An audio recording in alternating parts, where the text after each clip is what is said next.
Hey everybody, I am having to do some tumbling today, and so I thought I would take this opportunity to show you how a tumbler can come in handy.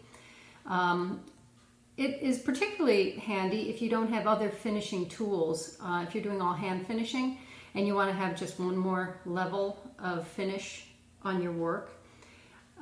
If you don't have a Fordham, which is like a rotary tool, a flex shaft, and you don't have a bench polisher, those are all three, those two are all things that you could use for finishing, and a tumbler is another thing that you can use for finishing, and they're pretty affordable and easy to use, and it's a good thing just to know about. So that's why I wanted to turn the camera on today and just show you what I'm up to. So there's a lot of different kinds of tumblers. This is a lower tone rotating tumbler. There's also vibrating tumblers, which instead of rolling around on this wheel setup, they shake. There's also pin polishers, which are magnetic, and magnets run around, and then it makes all the shot go inside around. So it's sort of like a rotary tumbler also, but it's magnetic, so it's a little bit different. Anyways, there's all different kinds. This is a lower tone rotary tumbler. It's about $100. Sometimes you can find them even less expensive than that. And I got it just on a whim when I was first starting out, and this thing has been working like a charm ever since. And so I haven't found the need to get anything more fancy or special or more expensive. This has been working out really well for me. So this is how I store it. It's just all put together and just up on the shelf. And I don't tumble that often, but you know, I use it quite a bit. So when we take it apart, we've got this little screw that comes off, then a washer, then the lid, and then this kind of sealed lid. It has like a, I don't know if you call that a gasket, but basically it's rubbery around the outside, so it seals it down. And inside is where I store my stainless steel shot. So this is specific for jewelry work, and it is mixed stainless steel shot. I think I have 2 pounds here. I think that's what I bought originally. When you store it like this in a Ziploc bag or whatever, you have to make sure it's really dry, but I'll show you how to do that when we're done with the tumbling.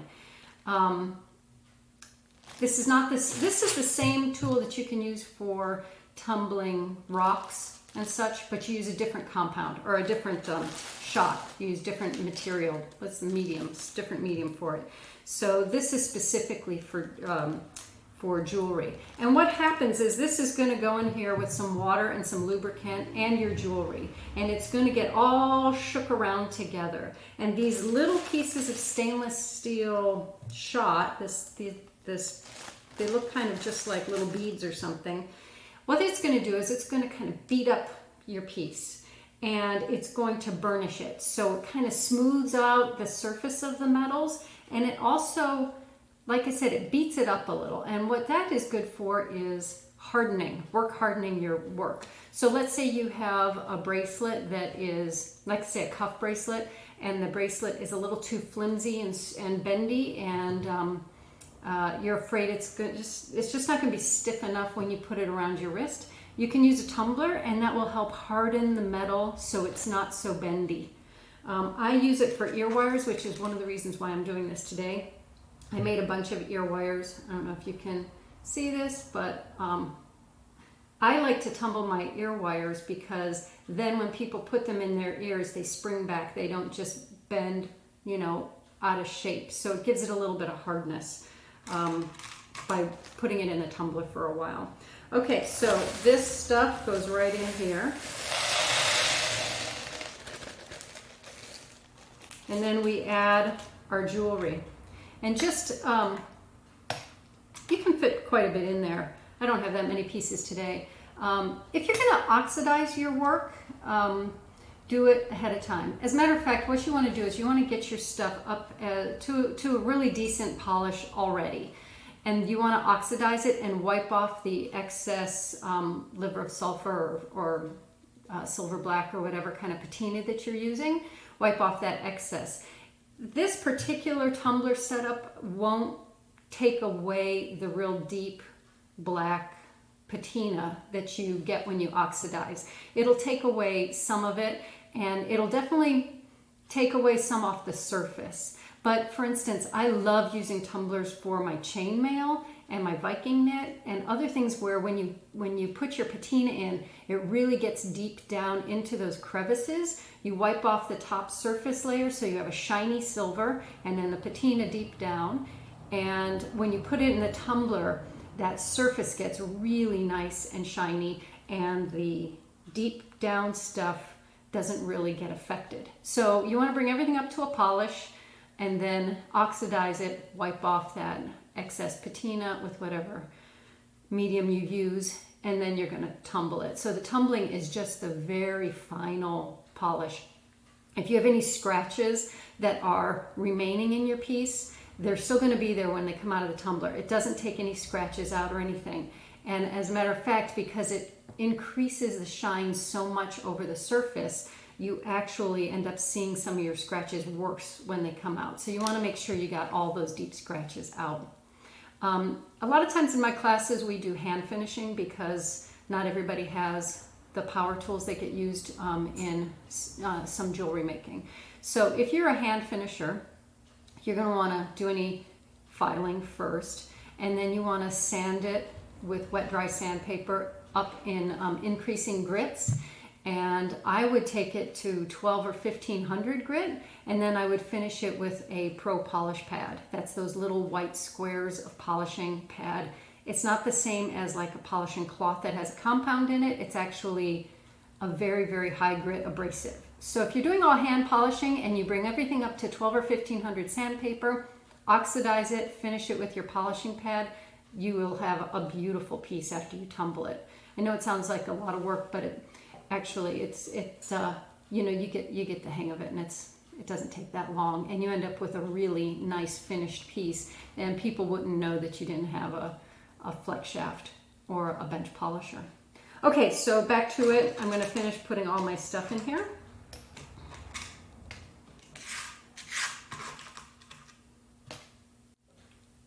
All right, I forgot to get a few things. I usually would just fill it up at the sink, but I'm all set up here with my camera, so I went to go get my water and my lubricant to have it here.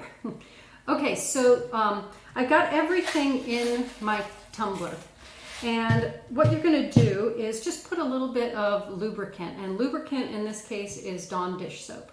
You can use, I've heard Simple Green works well, just some kind of soap. Dawn seems to be the industry favorite. You just want to stay away from anything that has like lemon scent or lemon, you know, abrasiveness to it, because you don't want to eat away the rubber that's inside this thing. Your silver will probably handle it pretty well. So this is just Dawn Basic. If you read the instructions in your tumbler, it'll say 2 drops. And then sometimes you will go online and you'll see someone do a whole pump full of soap. I just kind of do that. So it's somewhere between a few drops. Well, it's closer to a few drops than a pump. When you put a ton of soap in my opinion, it's just way too sudsy. It's a waste. And you also might take away more of the oxidization than you want to. And then after you put a little bit of soap in there, you fill it up with water. And like I said, I usually just do this at the sink. And you want it to be about 1 inch above your jewelry. So I didn't put much jewelry in here. I don't know if you guys can see, there's not too much jewelry in here. And so I'm just going to put a little bit of water above that. If I had several pieces and big things like bracelets, then you'd use more water to cover all of it. Okay, and now we'll put everything back together the way we started. We've got our sealed top. Make sure it's pushed down really well. And then we put our lid, the washer, and the screw. And you tighten it down, you want it to be tight, but you don't need to use like a wrench or something. It's just hand tightened. And then you set it on top of your rotary motor, and then you plug it in.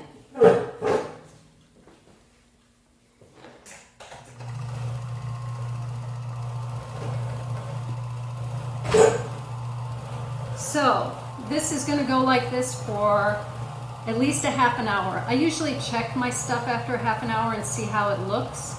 You could probably go 2 hours for a good, a good look. It depends on how shiny you want it to be. Also, the longer you do it, the harder your ear wires will get, or your whatever metal, the harder it's going to be.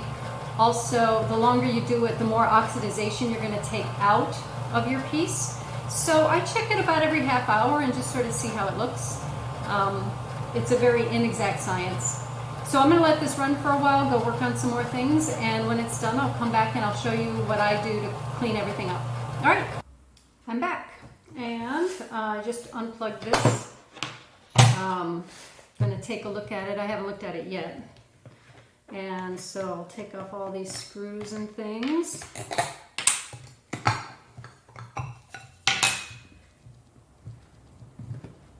You can kind of see it's very bubbly from the dish soap.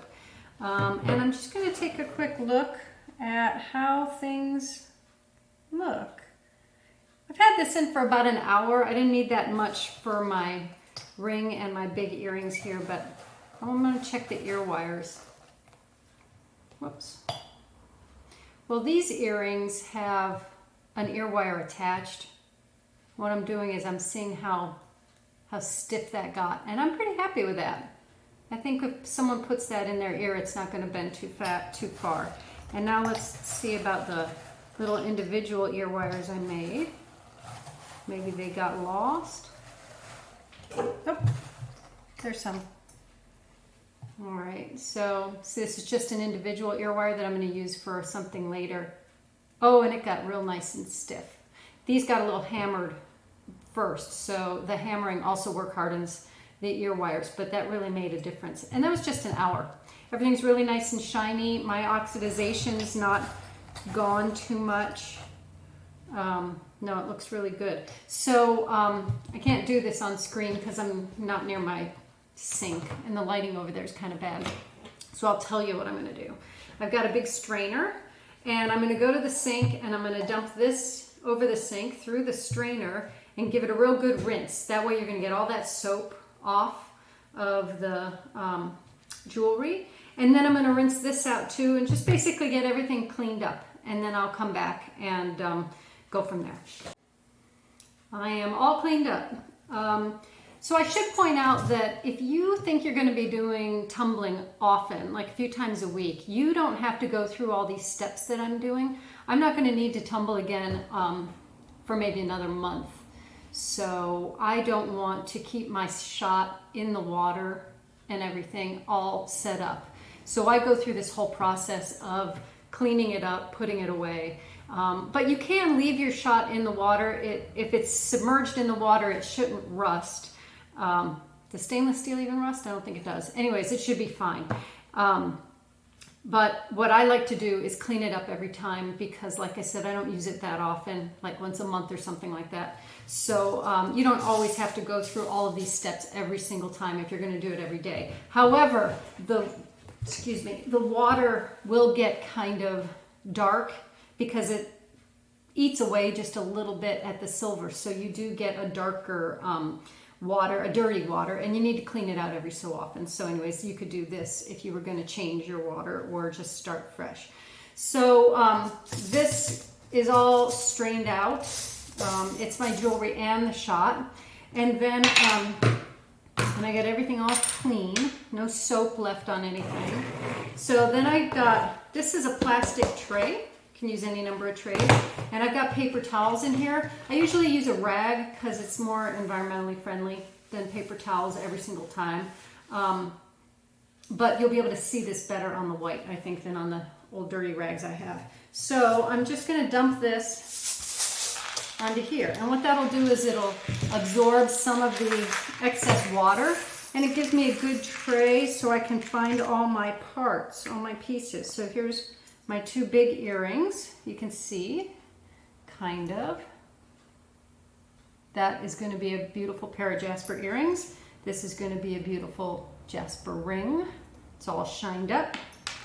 And then I think I have 6 ear wires. 1, 2, 3, 4, 5, 6. And it's funny because if you have small pieces, sometimes it's really hard to find them amidst all of this. So once this water kind of gets absorbed, I pull out the paper towel, maybe to reuse it, or just put it aside. And then I let this dry overnight. The thing is, if you're going to store it in a paper bag or a plastic bag, you really want it to be fully dry. And also things like this lid and the bucket and everything, I want everything to be completely dry. So I just let it dry overnight. Sometimes it doesn't even take that long. Put that aside. So let's talk about stones, which I didn't really bring up last time. I don't put stones in my tumbler. Some people do. It's up to you. I've read lots of little things about it. Some people find that it doesn't hurt the stones at all. It really depends on the hardness of your stone and how that relates to the stainless steel, the hardness of the stainless steel. So if you think you want to set your stones first and then tumble it, or if you've set your stone and you've decided, oh shoot, I wish I would have tumbled it, you can experiment with it. I just have never really felt like taking that chance that it could get dulled, or or it really wouldn't get scratched. Probably it'd probably just be dull. But like I said, I actually know quite a few people who will very easily toss their stuff in with stones in it, especially the harder stones. I definitely wouldn't put pearls, turquoise, any of the softer opals, no way. I wouldn't put any of the soft stones in there. But if you maybe toss in a stone that you don't care about that much one time and just get a look at it and see if it's affected. I haven't really experimented with it, so I think I'm not the one to ask about stones. So basically, I have all my finished pieces here. Again, the ear wires that I made, the little ear wires, those are just individual handmade ear wires, and I'm going to attach a stone to the bottom of them like a little drop. These guys, though, that I made as settings, they're completely done. They're as polished as they're going to get. I'm just going to set the stones now, maybe give a little quick polish at the very, very end, which I would do no matter what, but they're pretty much ready to go. And I've probably forgotten something, but that's basically everything that I would like to tell you about tumblers. And, for say $60 to $120, you could get one of these little rotary tumblers and the stainless steel shot. Always feel free to contact me if you want to know some sources for things like that, or I can find them for you. And I hope you have some nice shiny jewelry in the future. All right, have a great day.